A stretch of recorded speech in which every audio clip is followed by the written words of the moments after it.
todos ustedes. Este es el segundo programa de nuestra segunda temporada, valga la redundancia, de Radar Conejo. Estamos con ustedes. Bienvenido, Pedrito. Le damos la bienvenida a todo nuestro equipo. ¿Qué tal? ¿Cómo estás? Buenas tardes a todos. Gracias por seguirnos en este segundo episodio. Hoy tenemos temas interesantes por hablar. Tenemos un invitado de lujo igual. Ahí saludamos a Alice, que nos debe estar ahorita monitoreando desde casa igual. Todos desde casa todavía. ¿Cómo estás, Claudia? ¿Qué tal Saludos el a Alice. sábado? ¿Cómo están? ¿Qué tal? ¿Qué tal el sábado? ¿Qué tal? ¿Cómo están? Con ganas de pasarle en la casita, salir un ratito a darle la vuelta. Bueno, saludamos ahí a toda la familia Canedo que seguramente nos está viendo y están compartiendo. Qué bien, quédense un ratito que ahora arrancamos con muchas novedades y más que todo con un programa que les va a interesar. ¿Qué te parece si nos vamos a un video musical mientras nos preparamos con todo lo necesario para nuestro programa? La educación, un privilegio. Vamos con el video entonces.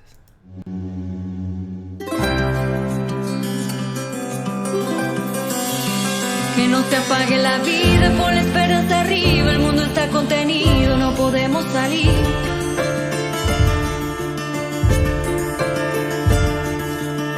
Mi cuerpo en cautiverio, entre la brisa un misterio, órdenes sanitarias, frente a Dios no te vi.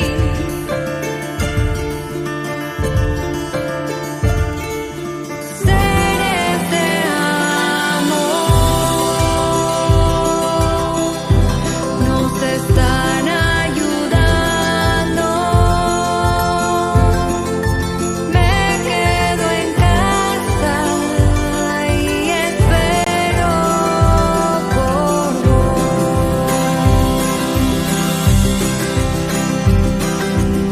Que no se apague la vida, pon la esperanza arriba, el mundo está contenido, el universo es tenido.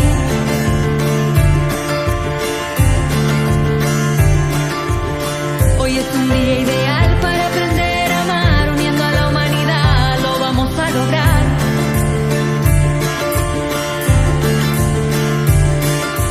Seres de amor nos están ayudando. Me quedo en casa y espero por vos.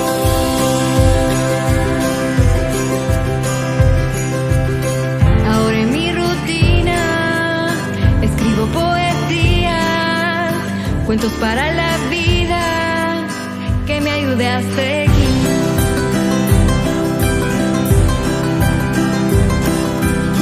Y cuando esto pase, me pondré mi traje y de astronauta actuaré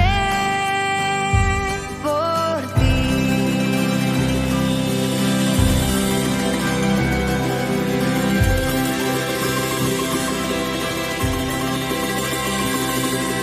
Seres de amor nos están ayudando.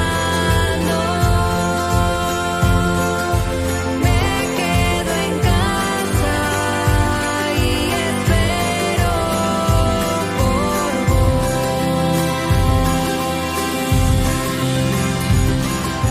Seres de amor nos están ayudando. Me quedo en casa y espero por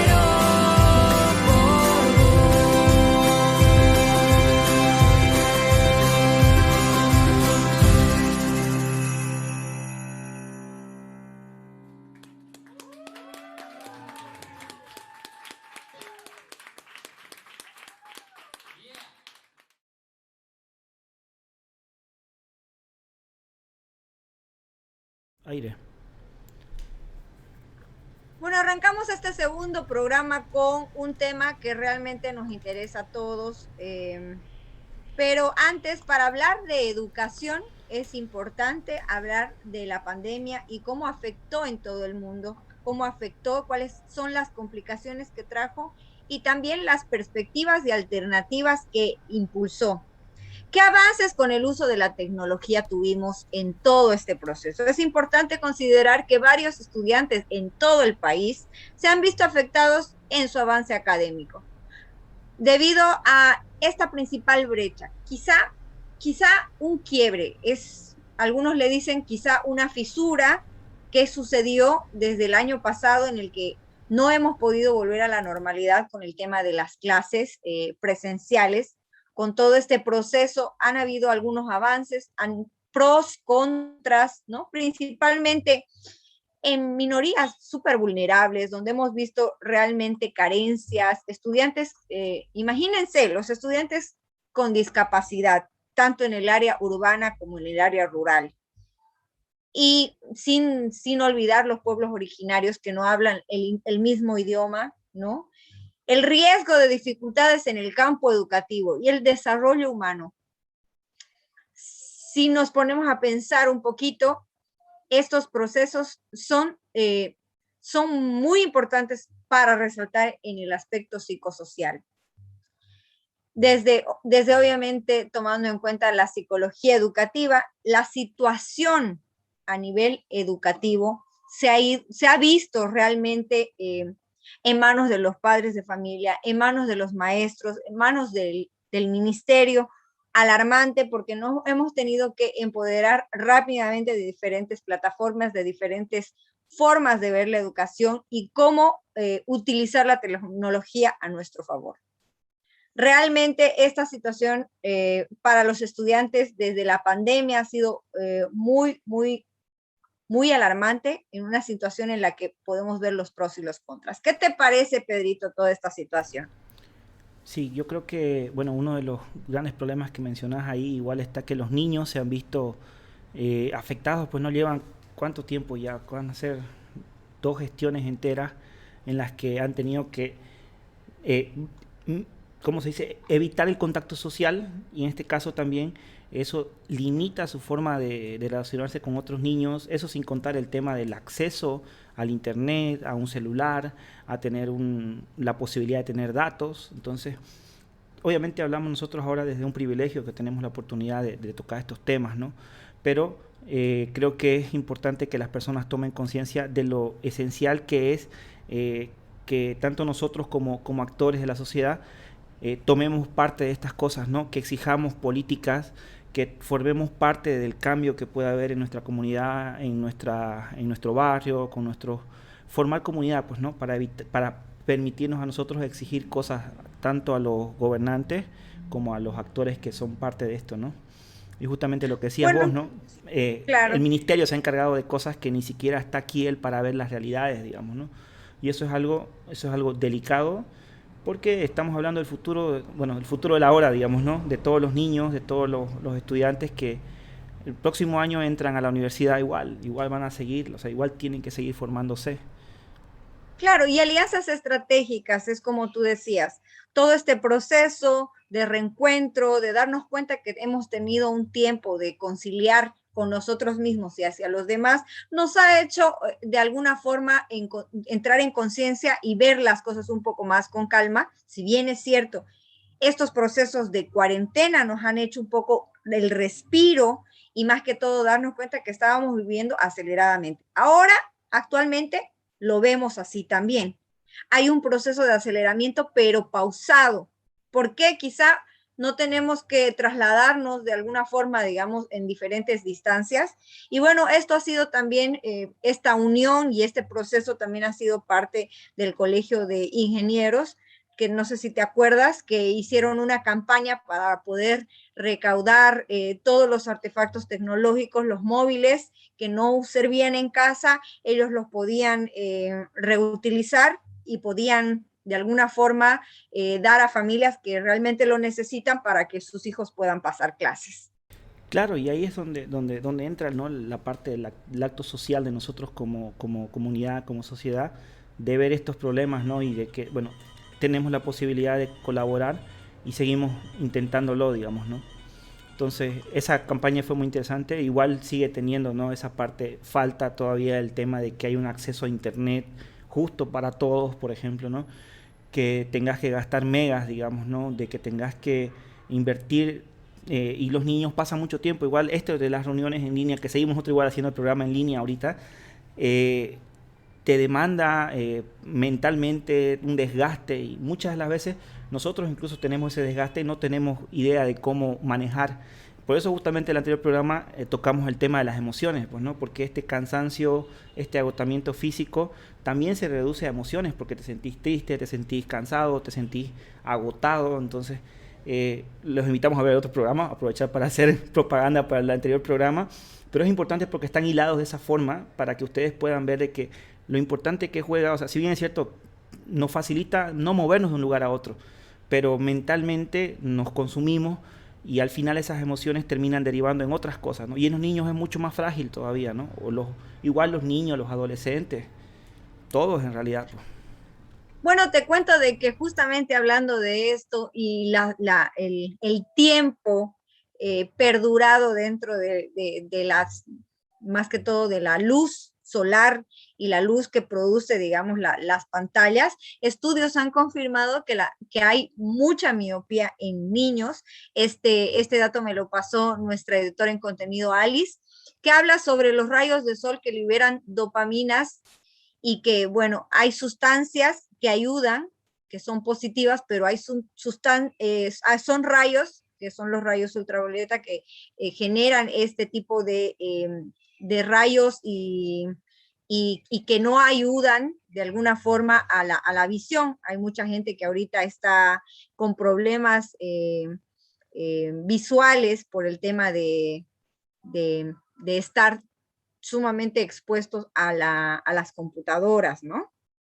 Entonces, ahí hay unas cositas que revisar también, ¿no? Estaría muy interesante. Y otro dato sumamente importante, que me lo pasó también Alice, ahorita lo estoy abriendo, a ver, que habla sobre la cuarentena y qué provocó estas adicciones y tiempo constante en la pantalla a consecuencia de esto, ¿no? Adicción a las pantallas, ansiedad, irritabilidad, depresión, desgano, melancolía, ¿no?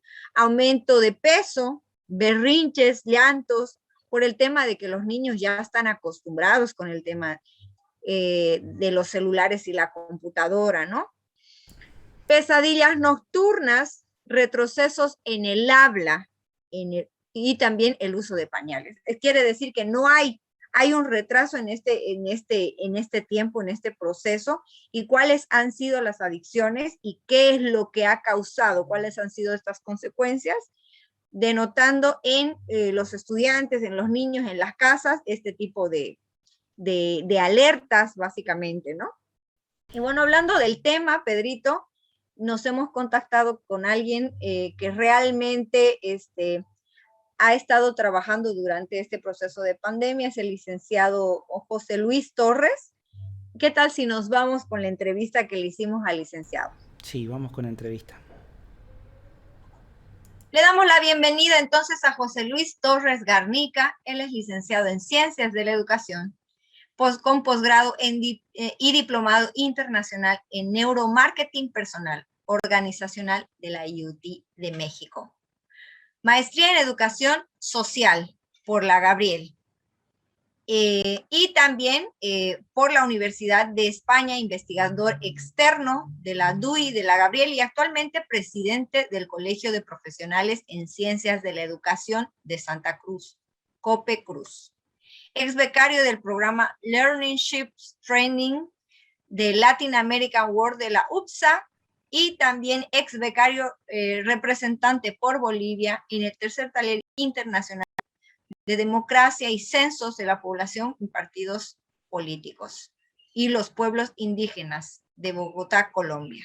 Le damos la bienvenida entonces al licenciado José Luis Torres. Bienvenido al programa, licenciado. Gracias por acompañarnos.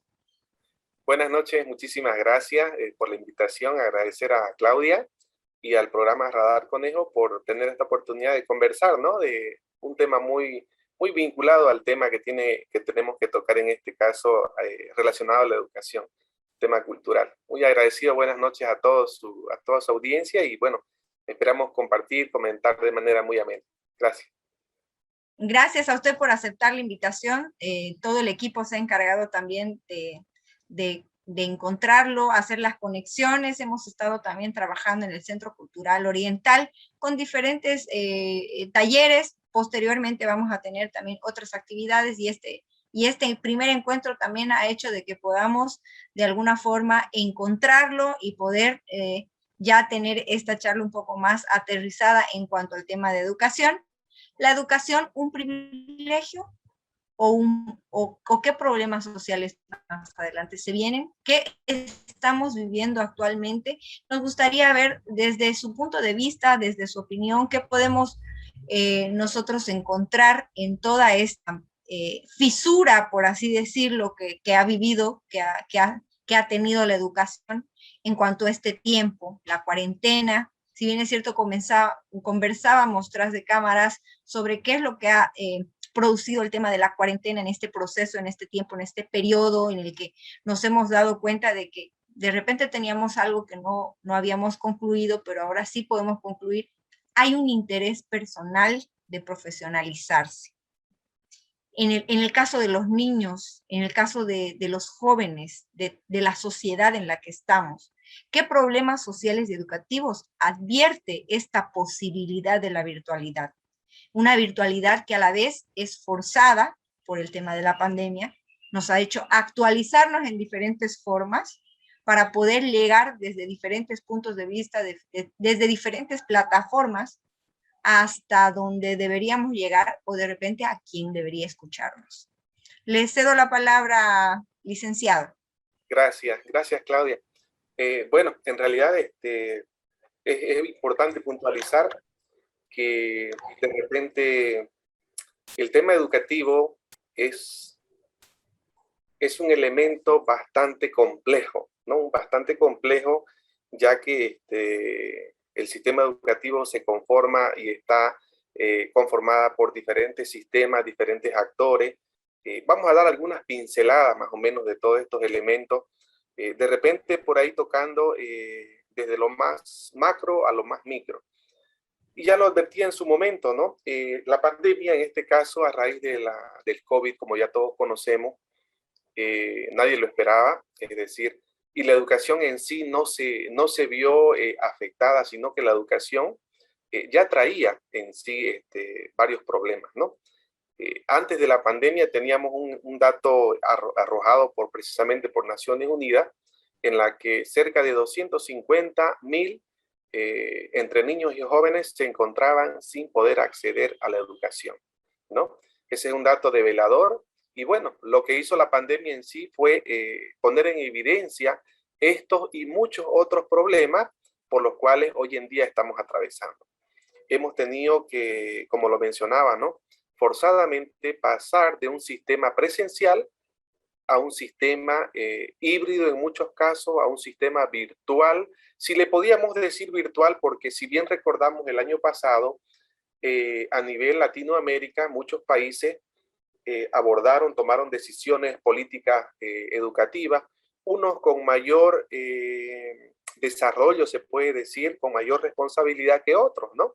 Ya que no ha sido la misma línea política que han adoptado los diferentes gobiernos en América Latina.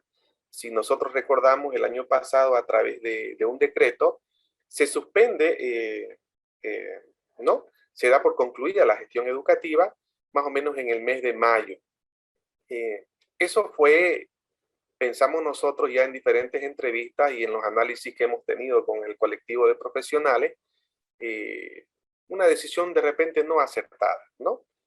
Podemos decir catastrófica, sí, porque lo peor que se pudo haber hecho en ese momento fue haber coartado el derecho a la educación, ¿no?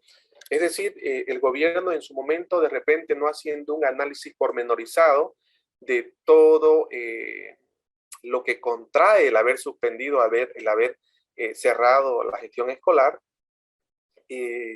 hace que esto se ocasione como un retroceso, es decir, que esto ocasiona un retroceso, ya que hasta esa fecha, vamos a decir así, los actores del sistema educativo, es decir, por su lado, cabe resaltar que tenemos un sistema educativo privado, ¿no? Y un sistema educativo público, y ambos hacen el sistema educativo, hablando solamente del subsistema de educación regular, ¿no? Después tenemos la educación superior, la educación alternativa y especial, y otros elementos. Y en este caso, la mayoría estaba haciendo sinergia de forma personal. Estaban ahí los distritos, estaban los directores de repente, comenzando a alzar vuelo para poder encarar aquellos innecesarios procesos de formación, y se estaban preparando, es decir, ya estaban naciendo las ideas de cómo encarar la educación virtual, preparando algunas plataformas, otros, aunque de manera muy suspicaz, solamente estaban utilizando redes sociales como es el Zoom, el Meet, y otros medios, ¿no? Inclusive el WhatsApp. Entonces, pero ya eso era un primer inicio, ¿no? Cuando se levanta estas fuerzas comunes que estaban emergiendo, ¿no? Es un retroceso. ¿Por qué? Porque cortás el año escolar y prácticamente tanto los estudiantes como los maestros, que son los principales actores en este caso, en todos sus niveles, en muchos casos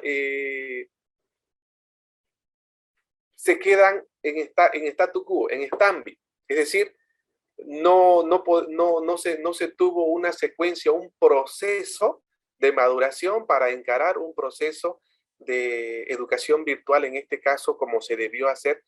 Y si eso haya ocurrido de esta manera en la que nosotros estamos planteando, estoy seguro que a enero del 2021, muchos maestros, muchas unidades educativas hayan tenido ya la capacidad y la experiencia de poder asumir procesos mucho más formales, mucho más serios, ¿no? En la actualidad estamos cerca ya de más de medio año, estamos en agosto, y estamos todavía viendo con mucha dificultad a muchos actores, a muchos colegios, a muchos maestros, claro, poniéndole el hombro, pero todavía tenemos algunos problemas, ¿no? Es interesante mencionar también lo siguiente: el Observatorio Plurinacional de la Calidad Educativa realizó un estudio el año pasado, precisamente cuando inició la pandemia, y nos arroja un dato muy interesante en la que el 70% de los maestros tienen un déficit moderado del uso de las tecnologías. Es decir, la mayor parte de ellos no estaba familiarizado con este tipo de plataformas educativas, ¿no?, que tenemos en este caso. Y en algunos casos también muchos estaban llevando mal, de forma errada, de repente, asumiendo de que el tener que utilizar o convertir las clases presenciales con la pizarra en la espalda, pararse, eso ya es hacer educación virtual. Era una noción un poco errada, ¿no?, ya que la educación virtual tiene diferentes matices, diferentes elementos, ¿no?, y plataformas en sí. No solamente está el Moodle, está 3 o 4 plataformas que podemos decir, donde las actividades se planifican de forma diferente. Todo se hace a través efectivamente de una computadora, de un dispositivo móvil, una tablet, pero en sí son diferentes elementos en los que el docente debe tener una preparación previa, ¿no?, ya que aplicar educación presencial es a través de una planificación diaria, semanal, mensual, trimestral, quinquenal, y todo ello responde a las políticas que se emiten a través de una resolución por el Ministerio de Educación en su momento, ¿no? Entonces, un poco eso es el diagnóstico que podemos ver. Y lo que sorprende, sí, la verdad, y yo creo que ha sido bastante sorpresivo para todo el mundo, fue que pensamos que la educación superior estaba preparada de repente para asumir este tipo de desafíos. Y hemos visto que al contrario, muchas universidades públicas, inclusive hasta gran parte de este año, no habían arrancado. Es decir, los docentes del sistema universitario no estaban preparados, ¿no? Donde de repente se debería cuidar la vanguardia y las tendencias educativas, como es las universidades, tampoco se estaba preparado. Podemos rescatar de aquí, por ejemplo, que en la Universidad de Barcelona, en España, se manejaba un modelo educativo ya híbrido, es decir, sin necesidad de que hayamos atravesado la pandemia. En esta universidad se manejaba un 50%, si mal no recuerdo, 50% presencialidad, 30% virtual y el otro porcentaje semipresencial, ¿no? Esto, por ejemplo, como experiencia a nivel universitario, contribuyó porque para ellos ya era familiarizado hacer ese tipo de de educación, ¿no? Cosa que no ocurrió en países de Latinoamérica por muchos problemas que ya nosotros podemos conocer, como es nuestro sistema universitario, nuestro sistema de educación regular, ¿no? En este caso estamos hablando de los de inicial, primaria y secundaria. Recapitulando un poco, es muy interesante la propuesta que manifiesta desde estos problemas sociales y todo lo que va sucediendo a lo largo desde el año pasado, cuando se genera esto de la clausura escolar, ¿no? Lo que se viene, ¿no? Este proceso y este periodo de alguna forma adaptarse a esta nueva situación. Básicamente los profesores han tenido que aprender de cero, ¿no? Plataformas como el Zoom, como el Moodle, como el Classroom y muchas otras plataformas más en cuanto al trabajo. En otros casos también muchos maestros han sido despedidos, ¿no?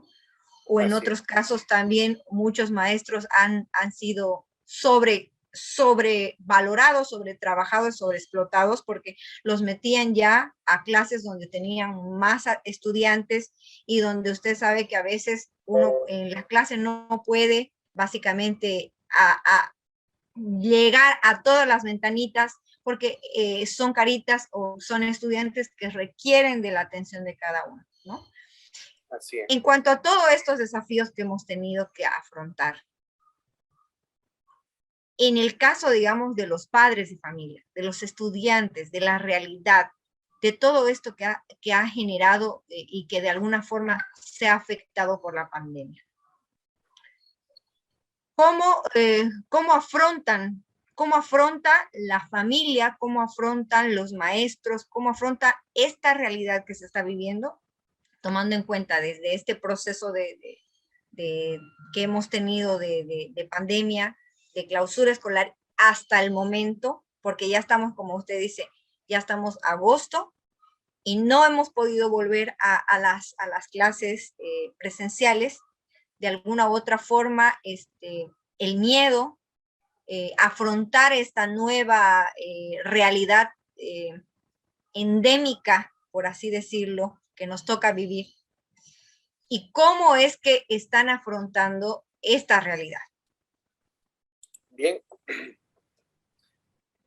nuevamente aquí voy a citar qué contrajo o cuáles son los efectos principales que tuvo la pandemia, el COVID en este caso, en la educación.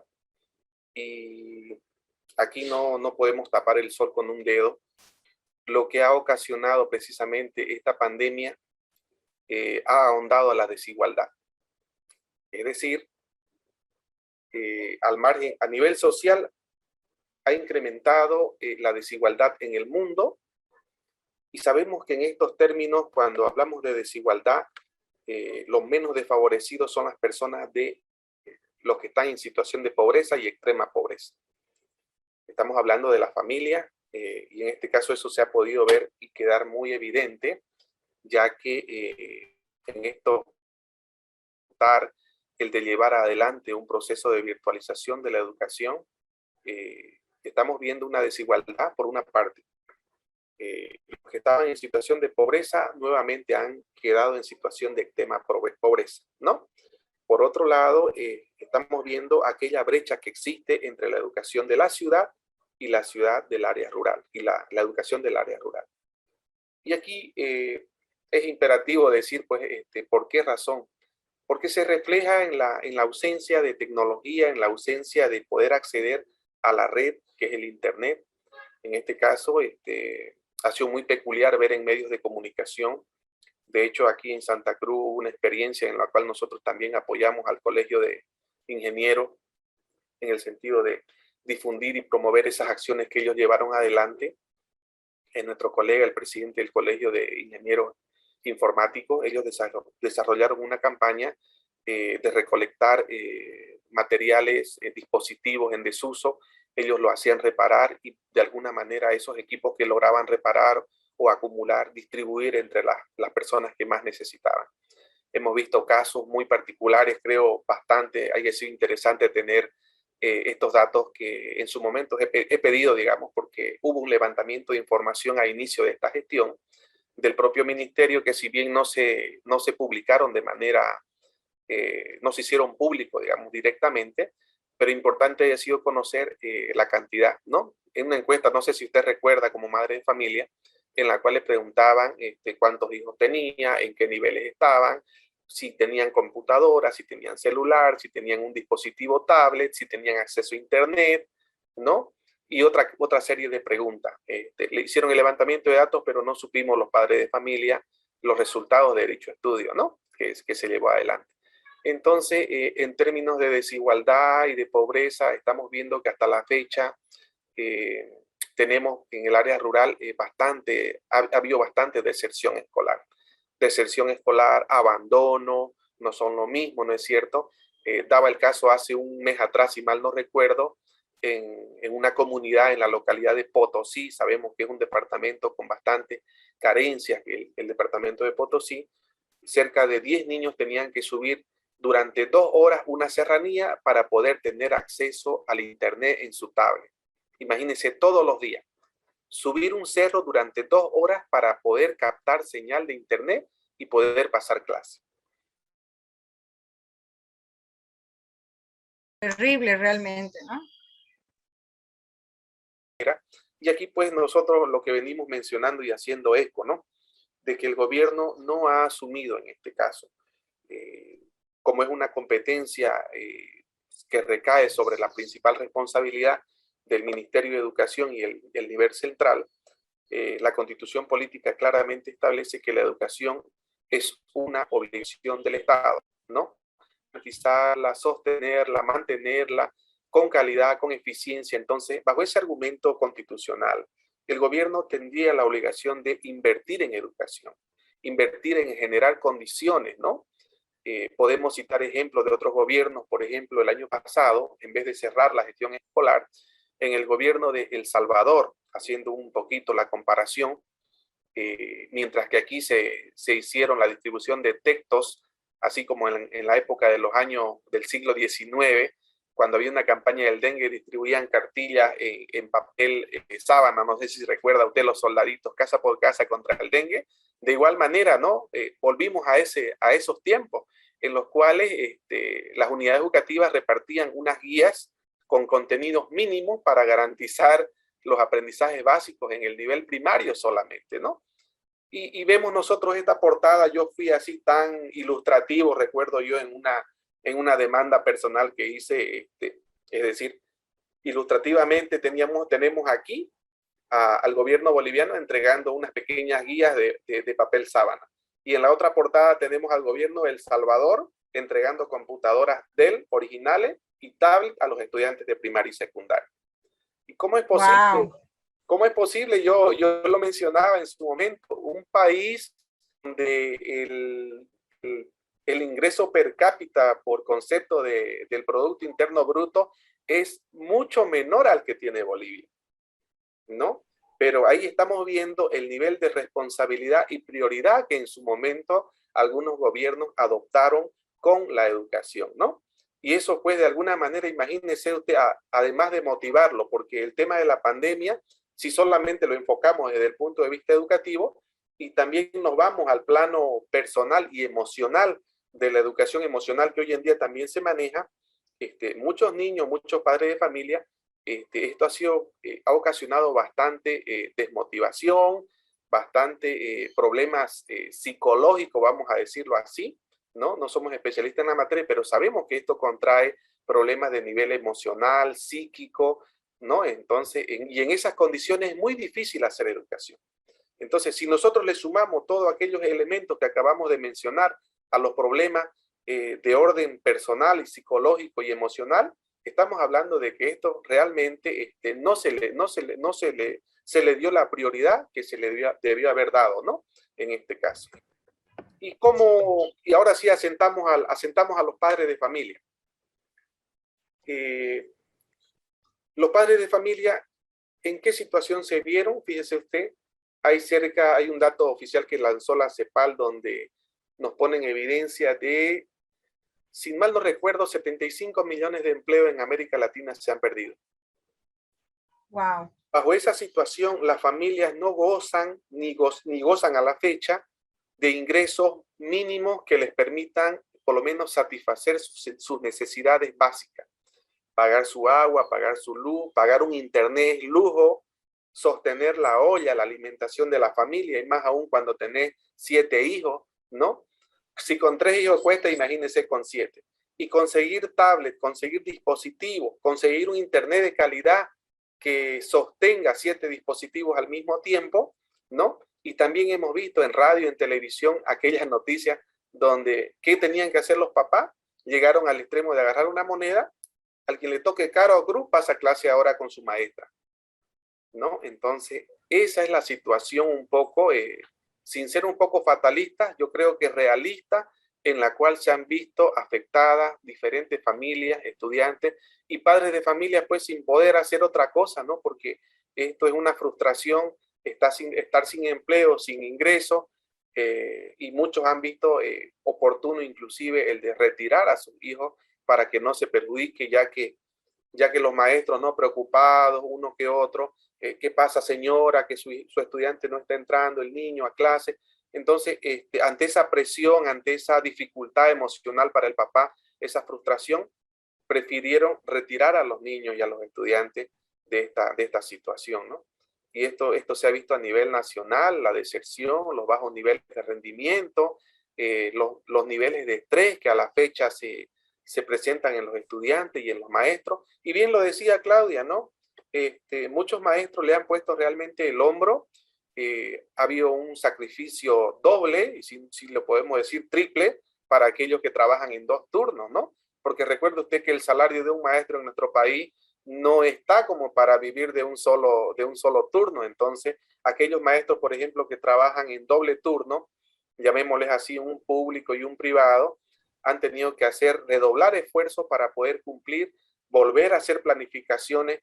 Y hoy en día esa realidad no es distinta, ya que estos modelos híbridos que quieren plantear implican hacer de repente una doble planificación, o vemos ahí muchos maestros con problemas de orden psicológico, afectados, estresados. No creo equivocarme particularmente. Tengo una esposa que es maestra, al igual que lo es usted. Entonces, muchos de ellos y amistades que tenemos, porque los colegas trabajan en diferentes niveles de educación, tanto del sistema regular y educación superior, los comentan, ¿no? Lo comentan en los grupos, lo comentan los amigos, lo comenta todo el mundo. Entonces, esta situación ha sido bastante preocupante. Es en la actualidad un tema que todavía no se ha superado, ¿no? Y lo que llama la atención es que no hay el nivel de atención en cuanto a responsabilidad financiera y económica que garanticen condiciones que permitan a los estudiantes, a la niñez, a la primera infancia, tener clases virtuales, ya que creo que este año, en evidencia, se acaba de manifestar esta semana, si mal no recuerdo, las autoridades nacionales, indicando de que no se va a volver a los sistemas presenciales en lo que va del año 2021. Gracias, licenciado. ¿Sabe?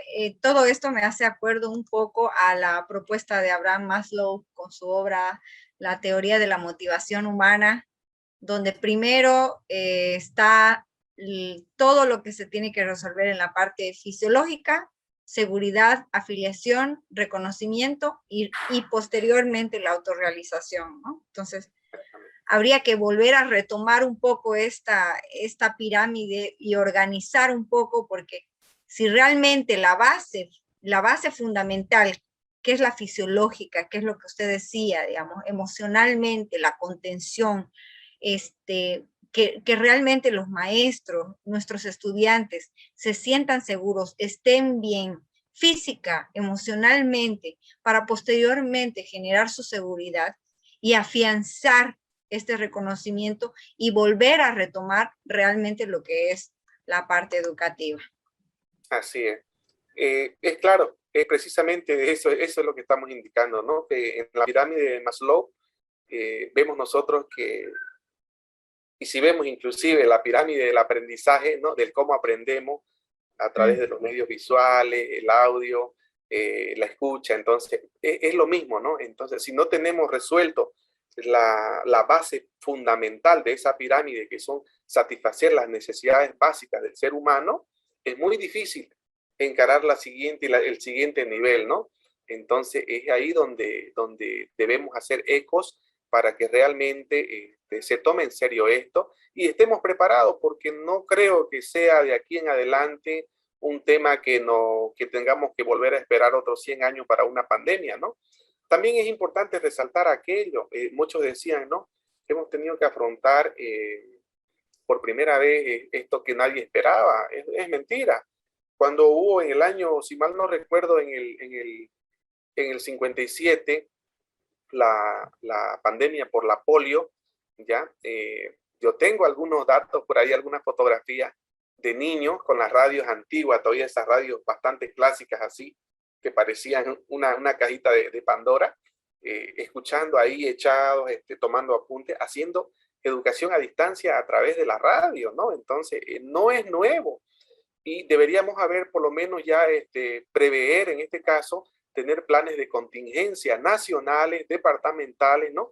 Para poder sobrellevar este tipo de situaciones, porque no solamente la pandemia nos puede plantear este tipo de necesidad, ¿no? Estamos enfrentando en la actualidad problemas medioambientales, de cambio climático, ¿no? Vinculados a la calor, vinculados al clima. Entonces, creo que va a ser necesario, ¿no? Tener planes de contingencia educativa, y creo que también a nivel, en todos los segmentos de la sociedad, estar preparados para otro tipo de problemas que lamentablemente en el planeta tenemos todavía en la actualidad, ¿no? Y están empeorando, porque sabemos que si bien se están haciendo esfuerzos desde organismos internacionales, Naciones Unidas, los gobiernos locales, departamentales, existen muchos otros problemas por los que atraviesa la humanidad. Así es, licenciado. Y bueno, en este periodo, todo este proceso que hemos vivido, y de alguna u otra forma, los actores y los entes, tanto maestros como estudiantes, como padres de familia, han tenido de alguna forma también el apoyo. Hemos identificado nosotros, de alguna u otra forma, actores externos que han ayudado durante el proceso de la pandemia. Se ha generado, digamos, un apoyo, por así decirlo, a la parte de educación, en el tema, por ejemplo, de las bibliotecas, los centros culturales. Si bien es cierto, están en el barrio, algunas personas no los identifican, pero creo que este tiempo ha sido como para refrescar y volver a reencontrar esos puntos de reencuentro que de repente no se podrían generar en otros espacios como eran los educativos. Plataformas educativas, o no sé, ver cómo estos entes, desde su punto de vista, cómo se ha generado, digamos, esta articulación, y cómo han tenido ustedes la recepción desde la parte de vecinos, desde la parte de padres de familia, desde este sentir que nosotros tenemos durante todo este proceso. ¿Cómo han logrado ustedes identificar y cuál es la opinión que se merecen estas entidades? Y bueno, más que todos estos facilitadores que ahora están dando el apoyo a la parte educativa. Así es. Aquí sí debo mencionar la primera pregunta que me hizo. ¿La educación un privilegio? Entonces la respuesta sería sí, ¿no? Nos damos cuenta de que realmente el que haya continuidad en esos procesos de formación en todos los niveles, nos lleva a decir que la educación realmente es fundamental. Porque hemos visto en esa clausura del año escolar, no tenían qué hacer los niños, ¿no?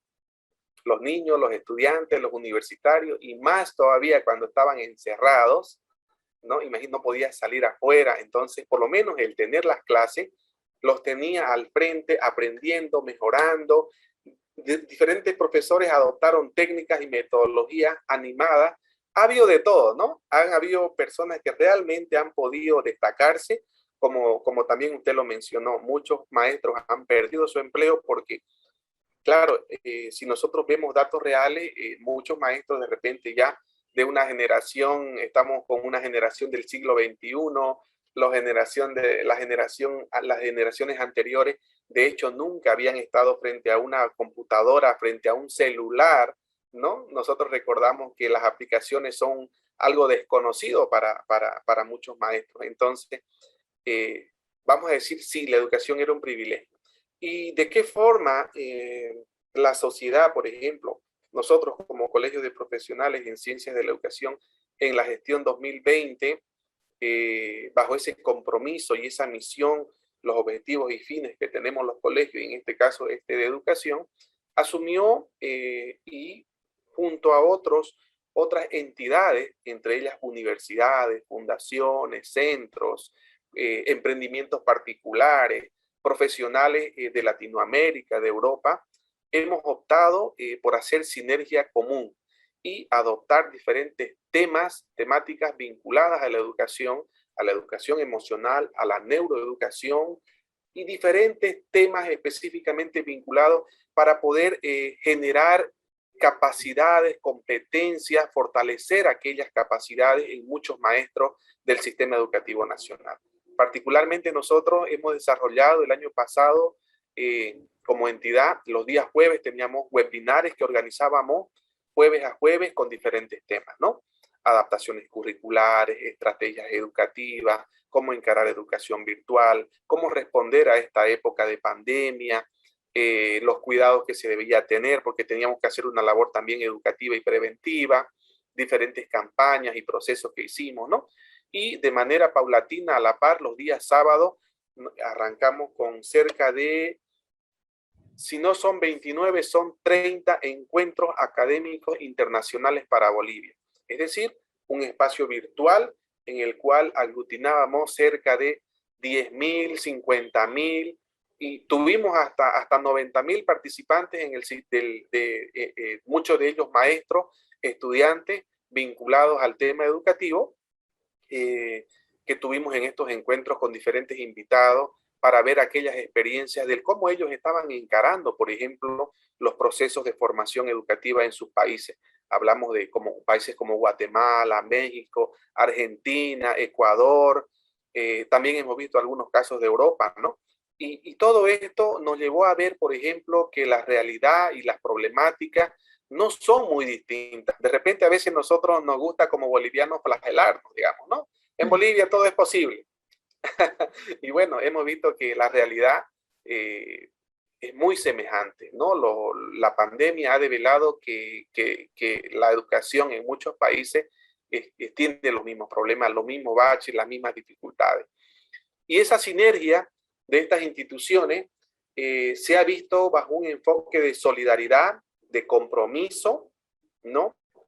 Ya se hacían actividades honoríficas, es decir, no se cobraba, se entregaban certificados, los exponentes, los participantes que eran grandes eminencias, hemos podido tenerlo nosotros el año pasado en Argentina, diferentes invitados especialistas en neuroeducación de la Universidad de Córdoba, la Universidad de La Plata, de la Universidad de Chile, de diferentes universidades muy destacadas en la región que hoy en día están rankeando en el ranking de Shanghái o diferentes otros tipos de ranking educativo.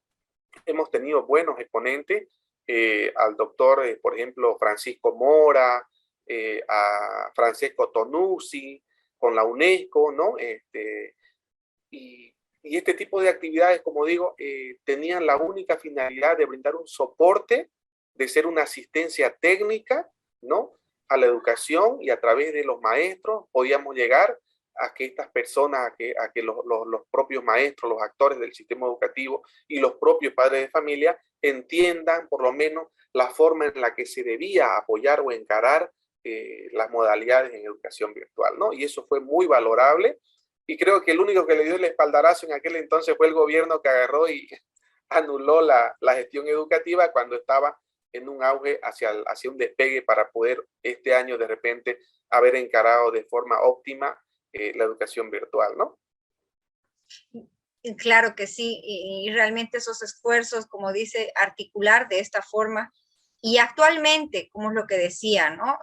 Actualmente también podemos ver y visibilizar espacios que están trabajando a la par con las comunidades, con la junta de vecinos, con con todo el entorno que tienen para poder ofrecer diferentes actividades y que realmente, obviamente bajo las medidas de bioseguridad, se pueda de alguna forma volver. Nos va a costar de nuevo readaptarnos a esta realidad que la teníamos, que era la reunión masiva, pero nos va a costar un poco volver a acostumbrarnos a esto, pero bajo medidas de bioseguridad. Así es, sí. Si nos vamos un poco a mirar el marco de competencia que nos eroga la ley 031, Andrés Ibáñez, vemos nosotros que la principal carga educativa recae sobre el nivel central, ¿no? Es decir, el Ministerio de Educación. Aquí vienen las competencias departamentales y las competencias municipales. En este caso, vamos a destacar que deben ser los gobiernos autónomos municipales quienes deban precisamente brindar todos los insumos y materiales en el tema de bioseguridad, ¿no? Todos estos elementos, señaléticas, cámaras de desinfección, garantizar la provisión de alcohol y todo lo que es en cuanto a insumo es parte de la competencia que tienen los gobiernos autónomos municipales en este caso, ¿no? Y en eso están, imagino yo que en eso están y que de alguna manera, en la medida de las posibilidades, creo que ya hay instructivas y lineamientos de que en función a la cantidad de datos que arroje el Ministerio de Salud para cada distrito educativo, van a poder encarar de manera individual cada unidad educativa la posibilidad de retomar clases semipresenciales o presenciales, ¿no? En algunos casos, he sabido precisamente esta semana que han tenido, por ejemplo, una unidad educativa en el Plan 3000, autorización para hacer educación presencial. Pero en la mayoría de los casos, por las percepciones que hemos visto y podemos tener, muchos padres de familia no están de acuerdo en enviar a sus hijos a las unidades educativas. Pero de repente aquí la realidad es distinta en los sistemas de educación privado. Estamos hablando de todos los colegios vinculados a la ANDECOP, a la Asociación Nacional de Colegios Particulares, o las departamentales, que es ADECOP, donde precisamente los papás exigen que se retome la educación presencial, ¿no? Y ahí creo yo que el Ministerio de Educación debe tratar de tener políticas educativas bastante claras y equitativas, es decir, legislar de repente ahí con un lineamiento único para ambos sistemas, el público y el privado, ¿no? Porque se percibe de alguna manera que el sistema de educación privada tiene la percepción de que no es igual, y sabemos que no lo es, ¿no? Pero como diciendo, bueno, yo erogo un gasto para que mi hijo se eduque de esta manera y no me gusta el cómo lo están haciendo, más o menos, ¿no? Y esto, de alguna manera, es una imprudencia por algunos padres de familia que nosotros consideramos que deba valorar más bien los esfuerzos que están llevando adelante muchas unidades educativas, porque no solamente es el hecho de pagar la mensualidad y pagar los salarios y la responsabilidad de la seguridad social y otros descuentos que tienen las unidades educativas, ¿no? Los servicios básicos, los impuestos, los años de antigüedad, los aranceles al ministerio y diferentes otros tipos de gastos, sino que también están haciendo una inversión, aquella inversión que de repente se hizo a un lado el gobierno central a través del ministerio. Esa inversión de alguna manera la están asumiendo muchos colegios privados, comprándose dispositivos, equipos, cámaras, televisores, el acceso a las plataformas, por ejemplo, para tener acceso a diferentes unidades de las plataformas, es decir, acceso no restringido, se tiene que pagar, ¿no es cierto?, las patentes, aquellas licencias originales, tanto de Windows, de Classroom y de otras plataformas que puedan asumir. Y el construir todo eso económicamente es caro, porque si usted se fija, sin ir lejos, solamente el incremento y el valor de los dispositivos en este tiempo se ha ido a las nubes, ¿no? Entonces, adquirir todo este tipo de logística tecnológica para hacer educación virtual tiene un costo humano, que es el maestro, tiene un costo físico de infraestructura porque también se invierte, ¿no? Entonces no es tan así a veces, y creo yo que debiera haber un poco más de visión, y es necesario estos espacios precisamente para poder hacer conocer eso, ¿no? A las autoridades, a los propios padres de familia, a los que dirigen los centros educativos, ¿no? De que a veces se tiene una visión muy sesgada de lo que es hacer la educación. Entonces, y bueno, para eso estamos, y de alguna manera queremos hacer esa reflexión también para entender y buscar mejores alternativas y soluciones, ¿no? A manera de finalizar, el año pasado nosotros no nos quedamos ausentes. En el mes de agosto, el 6 de agosto, nosotros como colegio nos articulamos con los otros colegios de Cochabamba, de La Paz, de Sucre, del Beni, y organizamos el primer encuentro nacional por la educación en Bolivia a raíz del cierre de la gestión escolar. Y en esto tuvimos invitados a destacados profesionales, no solo de universidades, sino líderes como las experiencias de IRFA, a través del Maestro en Casa, que es educación a distancia, a través de las obras Fe y Alegría, Don Bosco, Salesiano, Franciscano, y muchas otras autoridades, directores de carrera, de universidades, de escuelas normales, con toda esa experiencia, y sumado también a personajes que están un poco actualizados, vamos a decir así, en el tema de la educación virtual y las tecnologías educativas. Hicimos un encuentro para poder dar lineamientos de soluciones a las autoridades en su momento, ¿no? Entonces, no nos hemos quedado de brazos cruzados, hemos dado el soporte, la asistencia, muy distinta también, hay que mencionarlo, de que los que están al frente hoy en día del sistema educativo, las autoridades, los dirigentes, son personas muy sesgadas, muy celosas, muy cerradas. Entonces, ahí está como está hoy en día nuestra educación, ¿no? Y bueno, pero aún así nosotros no perdemos la esperanza de que se vengan días mejores para esta situación. Le agradecemos, licenciado, de verdad que realmente el trabajo que están realizando con el Colegio de Profesionales de Ciencias de la Educación es realmente la muestra y el desprendimiento de toda la profesión que ustedes de alguna u otra forma, y su filosofía de vida también, que de alguna forma están implementando.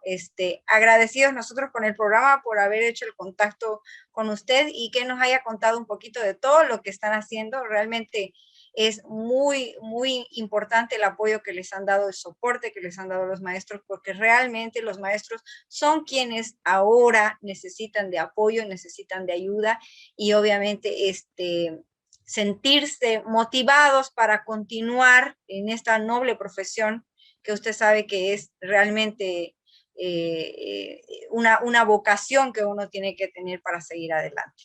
Le agradezco mucho y hasta una nueva oportunidad será. Muchas gracias. Muchísimas gracias, Claudel. Agradecido con usted, con su programa y con las personas que han estado detrás de cámaras haciendo la asistencia técnica. Y bueno, para cuando ustedes gusten, muchísimas gracias por la invitación.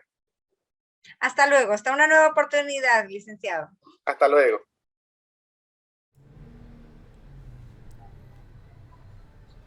Aire. Volvimos. ¿Qué te pareció la entrevista con el licenciado Pedro? La verdad es que fue, bueno, para todos, va a quedar grabado también esto en YouTube. Fue un poco larga, pero fue muy, muy interesante. Tocó temas que habíamos mencionado justamente al principio, que orientan, pues, ¿no?, los mismos puntos que estamos tocando nosotros: el tema del acceso, el tema de las decisiones que toman los gobiernos, ya sean nacionales o departamentales, la comunidad actuando de forma directa sobre buscar una solución, pues, ¿no? Si al final los actores que son llamados por ley y por constitución no lo hacen, entonces la comunidad toma partida y pone de su parte para lograr algo, ¿no? Entonces ahí también estaba la campaña que mencionaba justamente, ¿no?, que ellos fueron parte de esa campaña. Entonces creo que es una entrevista que pueden escucharla ustedes cuando el momento que ustedes la escuchen. Va a ser el mismo tipo de crítica, el mismo tipo de visión que busca ponernos en cuestión a todos, que todo el mundo se cuestione realmente las cosas como se están haciendo y también emite, ¿no?, su criterio, él, que creo que es acertado, ¿no, Claudia? Así es. Mira, quiero agradecer, igual ha sido parte de este proceso de inspiración, de debatir, de analizar y de buscar información sobre esto. Si bien es cierto, yo también estoy dentro de este proceso y ha sido muy ameno poder compartir con el licenciado, pero también quiero agradecer a la licenciada Karina Franco, que de alguna u otra forma hemos podido debatir internamente. Ella me ha dado también su punto de vista. Hemos como debatido ante esta situación y generar, y más que todo hemos visto dos posibilidades que me parece muy interesante poder compartir con ustedes. Dentro de este proceso, esta brecha y todo este cambio que ha sucedido durante todo este tiempo, vamos a encontrar una separación entre dos puntos de vista muy amplios y muy grandes. Un punto de vista un poco más consciente, más concentrado, más empático, más reflexivo ante lo que esté sucediendo en la realidad, en lo que está sucediendo con las demás personas, porque ahora se habla mucho desde diferentes puntos de vista, Pedro. Y el otro punto de vista un poco más sesgado, un poco más recto, quizá más frío, buscar de alguna forma estabilizar la economía, de alguna forma potenciar lo que ya estaba perdido, porque si te has dado cuenta, todo esto ha destapado realmente una olla de grillos en la que habían el negociado de la educación con el tema tanto de los privados como los particulares, los de convenio. Entonces, vos no sabes la cantidad de dineral que es para un colegio conseguir una plataforma, actualmente una plataforma virtual, una plataforma que realmente abarque y que también los profesores aprendan a trabajar con esa plataforma y solamente sea para el colegio. Sí. No sé, tú me puedes dar luces sobre eso también. Sí, no, justamente yo creo, bueno, todos los que nos escuchan, bueno, yo trabajo en el área de desarrollo de software, entonces estas plataformas se desarrollan de forma individual, bueno, en realidad ya están hechas, sino que se toman, se adaptan para las diferentes escuelas. Y un punto importante que toca el licenciado en la entrevista es que tampoco nuestras universidades tenían personal, tenían equipos preparados para asumir la virtualidad como una realidad, ¿no?, de educación. No teníamos profesores que estaban preparados, catedráticos preparados para esto. Y justamente lo que decís, ¿no?, es un tema de que más allá de haber destapado, también ha generado esa brecha, la ha marcado mucho más. Si antes era un poco difusa la línea entre quién puede estudiar y quién no puede estudiar, suena mal, lo sabemos, pero ahora tiene mucho que ver con el privilegio que vos tengas de acceso a una tecnología o de que el colegio pueda costear una plataforma de estas, no solamente hablando de un Moodle, digamos, ¿no?, o un Blackboard, que son dos plataformas las más grandes a nivel mundial, sino que también pagar un soporte de Google escolar, digamos, o pagar un soporte de otro tipo de plataformas que igual demandan dinero y que terminan siendo una limitante para que démonos cuenta que no estamos hablando de un negocio, no estamos hablando de la educación de las personas, de las generaciones que se van a encargar de construir el futuro de nuestro país, que ahora mismo lo están construyendo con lo que ellos hacen. Entonces, es importante que nosotros veamos este punto de vista desde ahí, ¿no?, desde el hecho de que no estamos hablando de un bien material, digamos, ¿no?, sino estamos hablando de personas, de personas que tienen necesidad de aprender cosas y que justamente lo que decís, pues, ¿no?, son realidades que se ven y se han puesto a delucir ahora mucho más marcadas, pues, ¿no?, por las decisiones que toma el gobierno y por las decisiones que también tomamos nosotros al momento igual de emitir un voto o de saltarnos cierta participación en organizaciones que ayuden a promover la conciencia de una educación realmente justa y que llegue, pues, no a todos, que es un tema que viene arrastrando, como dijo el licenciado nuevamente, haciendo referencia a él, no de ahora, se ha acentuado mucho más por las decisiones que se han tomado, pero viene de mucho antes el problema, ¿no? Claro que sí. Bueno, si antes estábamos luchando con el analfabetismo, se ha estado luchando en diferentes rubros, en diferentes áreas, en la parte rural, por ejemplo, y bueno, ahora vamos a lidiar con el analfabetismo con las tecnologías, porque a muchos maestros se les ha dificultado también el tema de trabajar con estas plataformas. Si bien es cierto, ya el ministerio tiene ya plataformas para que de alguna forma el maestro pueda seguir actualizando, ha brindado, digamos, espacios en los que, talleres en los que realmente los maestros puedan acceder a toda esta información, pero lamentablemente no abastece, porque los maestros se quedan siempre con la misma inquietud y obviamente es distinta el aprender de esta forma y poder continuar. Yo me acuerdo que en uno de los talleres muchos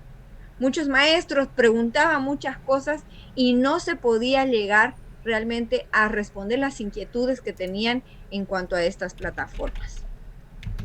Sí, complicado. Bueno, el tema podríamos extenderlo mucho más. Y podemos extenderlo y creo que la verdad es que nosotros les agradecemos por el tiempo a las personas que están viendo el en vivo o que van a poder verlo después del programa. Agradecemos por el tiempo que le están dedicando a ver esto y los invitamos pues no a que nos cuestionemos todos juntos qué estamos haciendo nosotros por aportar a la educación y dejar de lado el tema de que podamos decir que no sea un privilegio, digamos, no educarse ahora. Como decís vos también, ya vamos a tener un tema, además de tener un tema de analfabetismo o un tema de eficiencia de educación, vamos a tenerlo también a nivel de uso de plataformas, que es algo que nos abre más la brecha, ¿no? Justamente el año pasado, no me acuerdo en qué episodio lo vimos igual, lo tocamos el tema de la brecha educativa, que igual tuvimos invitados interesantes, los invitamos a que vayan a la página y le den una chequeadita. Tenemos episodios del año pasado. Hoy hemos decidido hacerlo un poco más corto justamente para que sea más conciso. Entonces, eso es lo que nosotros tenemos para invitarles a decirle a ustedes de que nos cuestionemos, pues, ¿no? De nuestras trincheras, de donde nosotros estamos todos los días, hacer comunidad y poner en cuestión a nuestros gobiernos departamentales, a todas las personas, pues, ¿no? De que se hagan las cosas bien, pues, ¿no? Participar. Así es. Participar. Claro. No cerrarnos los ojos, sino más bien tenerlos más abiertos, estar más presente y ver qué es lo que podemos hacer. Pedrito, ¿qué tal si nos vamos a un video de apoyo que hemos podido recolectar en las redes sociales sobre las ventajas y desventajas de las clases virtuales? Ok, vamos con el videito. Ventajas y desventajas de las clases virtuales. Hoy estaremos hablando de las ventajas y desventajas de las clases virtuales. Hoy día, debido a todas las situaciones que estamos viviendo, esta modalidad de recibir clases virtuales se ha convertido en una vía rápida para solventar algunas problemáticas en lo que a estudios académicos se refiere. Si bien es cierto que ya desde hace algunos años se ha venido desarrollando la educación a distancia, con el propósito de llegar a gran cantidad de personas desde cualquier sitio que se encuentre. Esta práctica ha sido realizada por algunos institutos universitarios en la modalidad de posgrado, doctorados, diplomados, máster y diversos cursos.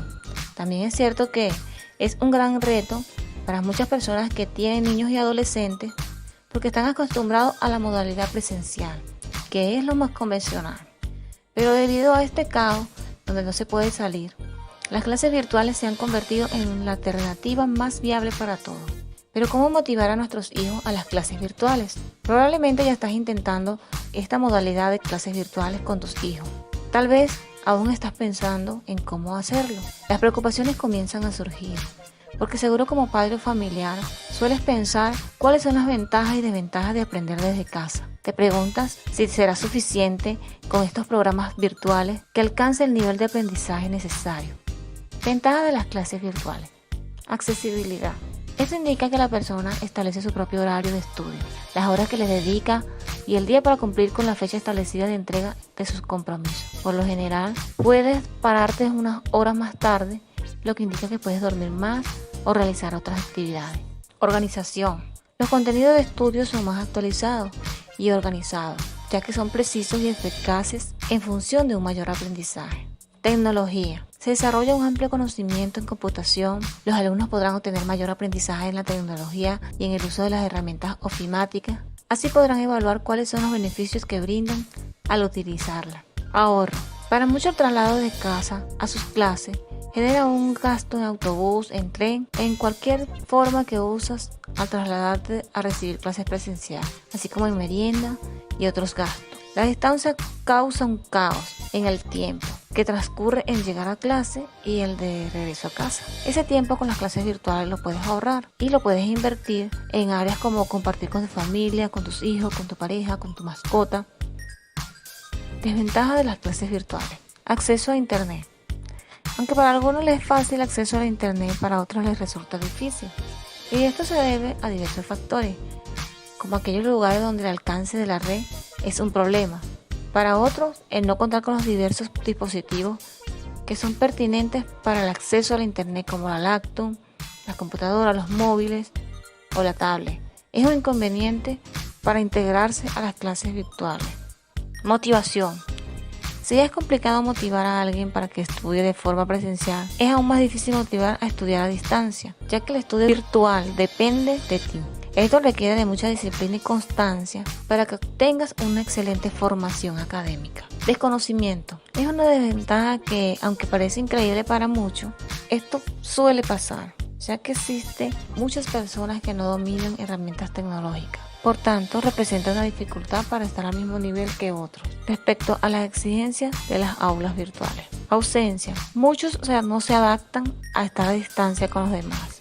Prefieren compartir con sus amigos y profesores en forma presencial, así que suelen sentirse solos. Falta de responsabilidad. En muchos países de Latinoamérica se ha vuelto un reto esto de las clases virtuales, ya que algunos estudiantes han dejado de tener responsabilidad con las tareas. Pero todo es por la falta de estrategia para mantener al joven enganchado.